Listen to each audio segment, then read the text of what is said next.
Welcome to Exploring the Metaverse, where we explore the depths of augmented and virtual reality and the ever-expanding metaverse and how it applies to regular people. It's wonderful. It's incredible. It feels so good to be back. I have been thinking about this wonderful podcast of mine for quite some time, but I have just not been in the driver's seat as far as making the content and putting it out there. There's many reasons, and I can get into some of them, but generally speaking, it all went off the rails when Facebook changed their name to Meta, and the general interest in the metaverse just plummeted. It fell off a cliff. Now, that's not to say that virtual reality has somehow stopped in the process. No, just the opposite. In fact, it seems to be pushing ahead further and stronger than ever. But I just kind of had to take a break and reassess the direction of myself, of the show, and how things were going. And it's just sort of naturally progressed to today, where I have a new friend here, which you might have noticed, and whom I'll introduce in just a moment. And we have been talking and thinking, scheming perhaps, and moving towards creating some content again. And this is my friend. His name is Tio. Welcome to the show, sir. Hi, Matt. How are you? Very, very well. Thank you very much. And Tio and I, we work together, but not directly day to day, each and every day, just in the same organization in a big, large hospital together. And we've just found over the last several months that we have a lot of shared interests, a lot of variety of opinions when it comes to not just virtual reality, not just augmented reality, but technology and the entire industry in general. So I appreciate you being here with me today, and not just in a guest capacity, but more so as a co-host, as a driver of this bus. It's a bit difficult, a bit different. It's interesting for me to kind of change the direction, change the pace, but also to really expand and grow and develop in a new direction with another interested person. Well, thank you, Matthew. I love to have this opportunity with you. As you said, this is something we've been talking about just in our private lives, texting, a phone call here and there. We talk about tech. It's one of the biggest arguments that we have when we talk with each other. And so the idea came up to say, well, why don't do it in front of a microphone and share our ideas with others and our opinions with others? You know, my sweet spot, whenever we can fire up the microphone, it just gets me in the right place. I know. I couldn't agree more with you. I think it's fun because, you know, it's difficult sometimes to find that audience of interested individuals, and putting out a show like this allows folks to have a chance to get the content that they're looking for, the genre, the niches that they are interested in, without having to, you know, share it with your friends and family. We can share it with the world and find the people that are basically our people. We can come together on these shared interests and to learn and grow with this industry that never seems to change, never sleeps, never takes a day off.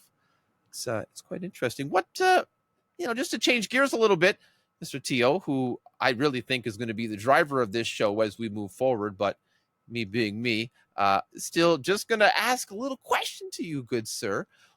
What kind of tech history do you have? What would you say is your sort of origin story? What got you into the kind of the nerd world, into the dweeb space, so to speak? I mean, talk to me about your past with tech. I mean, what got you going? I was born in Edmonton, but I lived in Italy for 23 years. And when I was in Italy, I was living in a small town. A small town being that I was one of the first actual people and households that had a computer. When you're one of the few that has a computer, obviously there's going to be people that asks you how to do this, or how can you do this for me, or how can you do that for me. So you start looking into and you start digging deeper in how tech works and whatever, and you start at that point building a passion about it. And after that, you start getting into maybe the consoles. The first PlayStation comes out. Oh yeah. We know how that went with all the ripped CDs and everything, and I was one of the first people that had a Ooh. CD burner. I didn't even know. Me too, bro.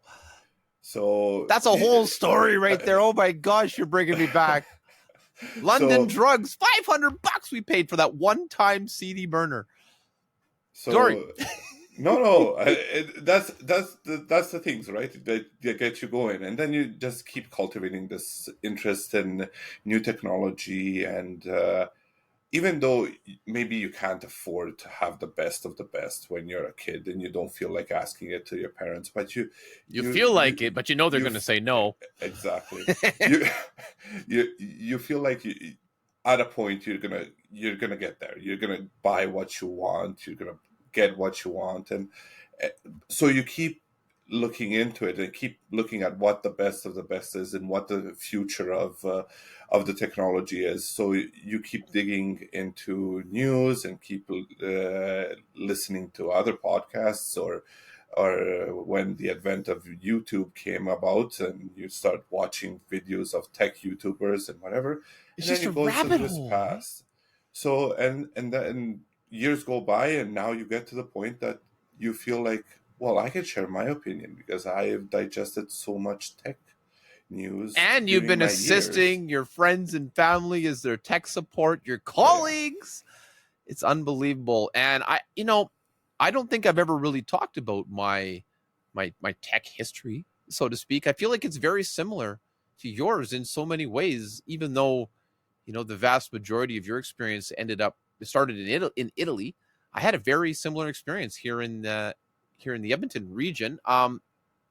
We just I remember going to my stepbrother's house, and I must have been about 10 years old. And I mean, I knew about computers. I'd seen a few computers. I hadn't really used them meaningfully in my own personal way. And we went to my stepbrother's house. He was sitting there playing this like golf game on this. I think it was a 386. Um, and I remember the guy 386. saying, "Looks like he hit the tree, Jim." And this just like old golf game, and I was just like transfixed. I didn't want to leave. Him and I were just playing this game, and that's, I think, when I realized that the computer had something for me, and it wasn't just like this like nerdy toy for adults or for business things. It had a fun side too.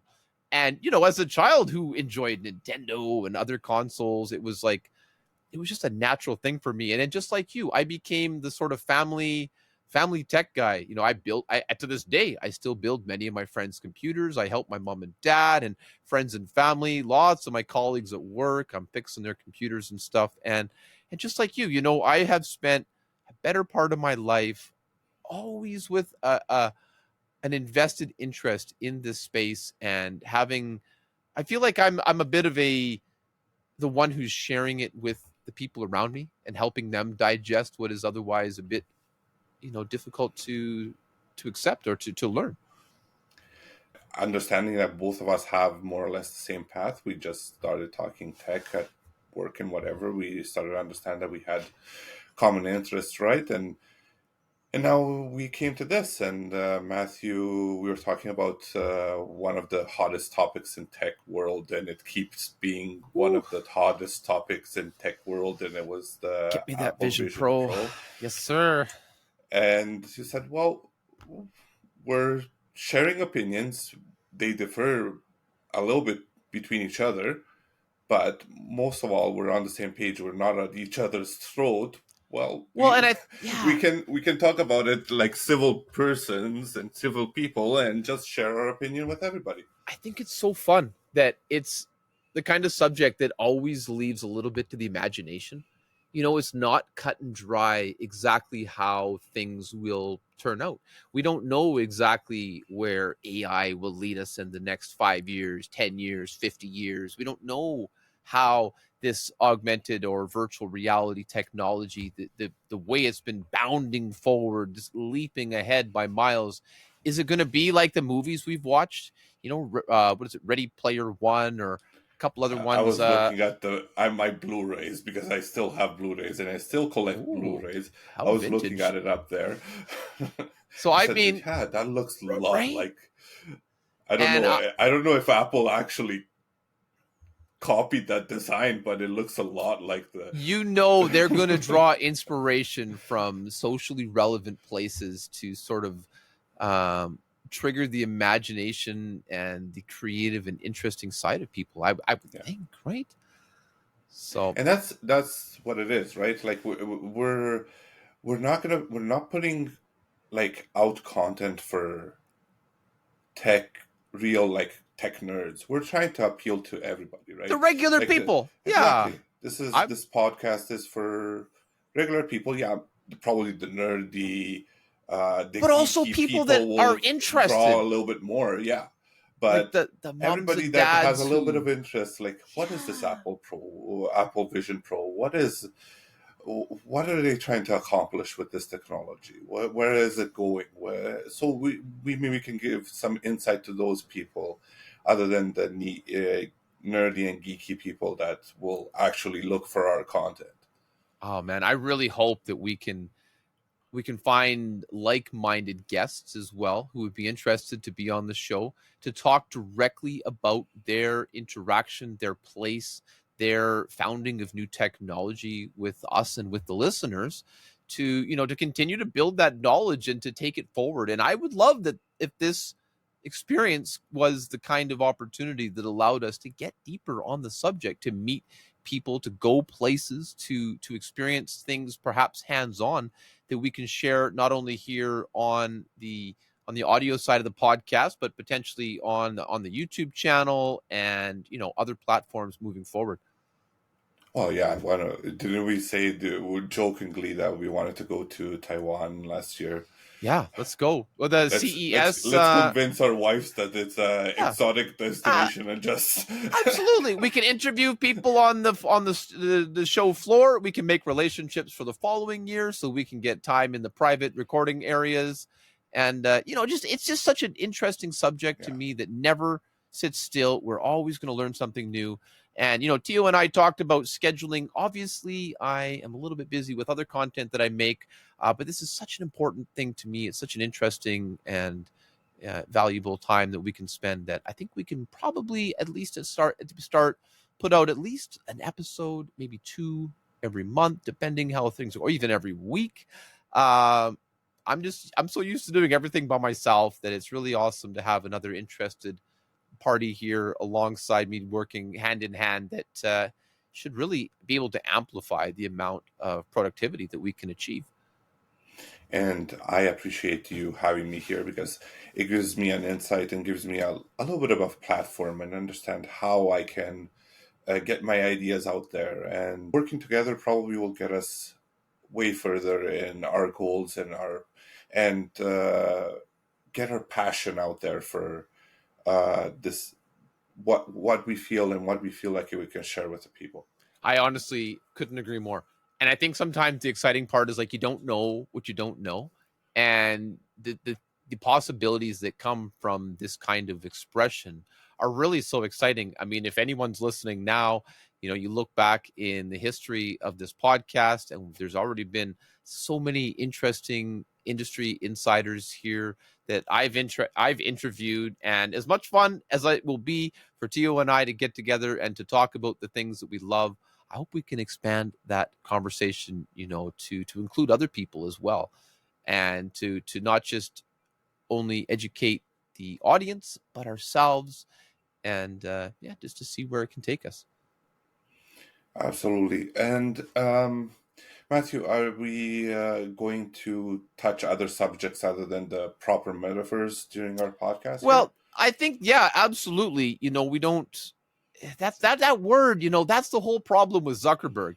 That word took a massive hit in terms of, when I first started using that terminology for this show, it basically referred to virtual reality and augmented reality and all of the surrounding technology that was sort of like springing up around that. And, it's sort of changed so much now. I think the public perception is that the metaverse is Zuckerberg's failed virtual reality project. Exactly. The half human, no legs avatar. It's just infuriating to me that this guy has such an ego to think that he could just own the entire topic, that I really believe the public perception has been set back. And there's so many other areas of technology. Like, you can even talk about the future and the progress of smartphones and how they are going to integrate into technology in the future, and how, these different aspects of the industry. So to me, this is kind of a step forward, and maybe we will rebrand the show with a new title in the future. I don't know. But uh, I just want to keep putting out interesting content. And I think at the end of the day, that's really what matters, that we touch on subjects that matter to people.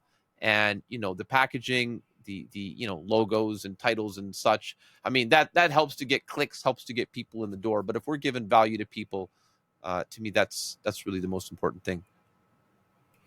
Yeah, so that's probably our main objective here is, well, I think, no, we should rephrase that. I should rephrase that. I think our main objective here is actually to have fun, have good conversation between Yeah, two friends, and be as genuine as possible that we are. And meanwhile, we're sharing our knowledge, and not only sharing knowledge, but we're acquiring more knowledge through this project, that's it. uh, for ourselves, and in this journey with our listeners, to get to the point that we can share with other people and our families the tech. And it's just a circle. It just keeps going.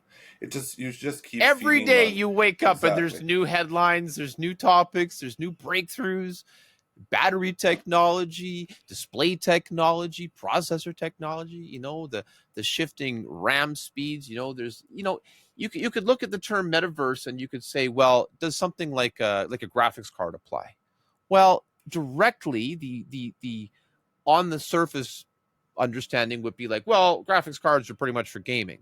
That's like maybe the common understanding. But then you look at how this tech operates in an individual's home, and all aspects of a computer all play back into their ability to access, a virtual reality space from a home setting. Well, is it only that? No, it's not, because the 4090. I don't know if you heard, but the United States put a block on the export to Oh China yes, oh yes, because it's so efficient in AI technology, which is a direct part of the metaverse. That oh yeah. the United States government is wants to put a slowdown on the growth of AI in China, and their first idea was to block any kind of graphic cards that can reach certain potentials in AI processing. Absolutely. And I don't want to start talking about details that I don't have information to back it up, but I do believe that NVIDIA actually created another SKU for the 4090. I was watching or hearing about that. I think it's an H variant or some letter that they've attached to it. It's called 4090D. D, there you go. Yeah. And I think they've hamstringed some of its capacity just so that it isn't reaching those levels of efficiency. I'm not sending my That 4090 is to true. China. I'm just saying. I don't think that that's happening. But yeah, so a graphic card, it's what, 1 degree of separation away from being part of the metaverse. That's And how in so integrated many it's. ways, NVIDIA is the future of virtual reality just as much as they are AI, which happens to be the hotter buzz topic of the day. I can't imagine a virtual world that doesn't include AI. No, no. It's really the future. So you and I, we get to So what? rambling, we get to going in all sorts of directions. But Tio, in the interest of conciseness and absolute value for our listeners, I propose that we reconvene as shortly and as soon as possible, because there's many things that we need to talk about. And I think we need to just stick to the plan, have a good time, have fun, Absolutely. and maybe we could really talk a little bit more about the impact of the Vision Pro and some of these newer tech here in our next episode. Absolutely. We gave him a little taste of how we can go on a tangent here and just start Yeah. talking about anything. So I think that we may have caught their attention with how we're gonna deal with the podcast and how we're gonna entertain our viewers and our listeners. So I think we should call it a wrap as the first episode here, explaining how the podcast will be shifting a little bit, but not really because it's still going to be.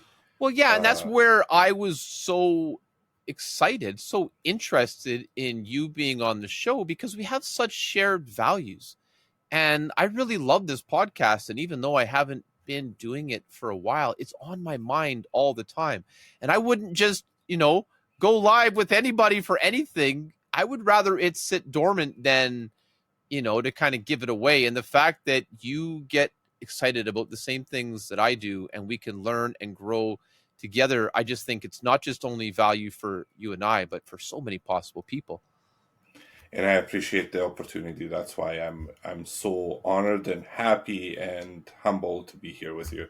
It's my privilege, bro. Thank you very, very much. Guys, if this is your first time listening or if you've listened to every episode front to back, thank you so very much. I am always excited to welcome new guests on the show. We are always excited to welcome new guests on the show. So if you feel that you want to be a guest or if you have a guest for the show, please don't hesitate to contact us at ExploringTheMetaverseTogether at gmail.com. That's ExploringTheMetaverseTogether at gmail.com. Check the show description.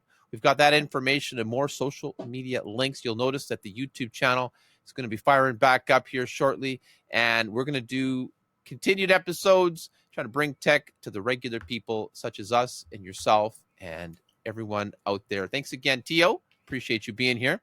You're welcome. Thank you for having me, Matt. Absolute honor, absolute privilege. Until next time, thanks very much for your time. Thank you so much for watching and listening.